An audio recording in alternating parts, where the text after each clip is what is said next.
Today, I'll be talking on cell signaling pathway leading to apoptosis. Apoptosis is a programmed cell death. It is a mechanism of self-destruct which can be activated under many different circumstances, such as when a cell is no longer needed for development, or when there is a severe stress, such as heat, hyperosmolarity, UV light, and gamma irradiation. When the DNA is damaged, the organelle structure will be disrupted and will lose its normal shape.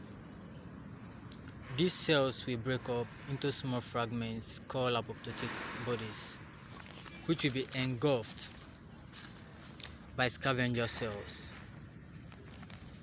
TNF, known as tumor necrosis factor, which is produced by the cells of the immune system,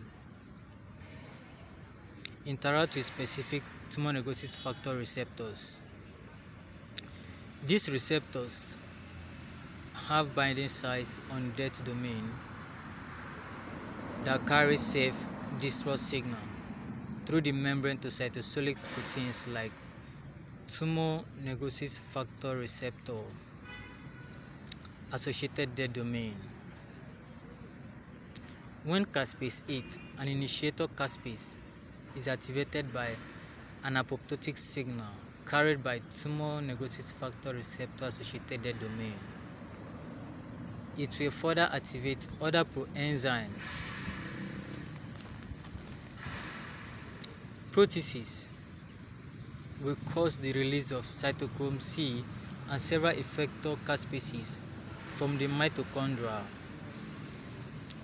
This cytochrome C will then interact with apoptotic protease activating factor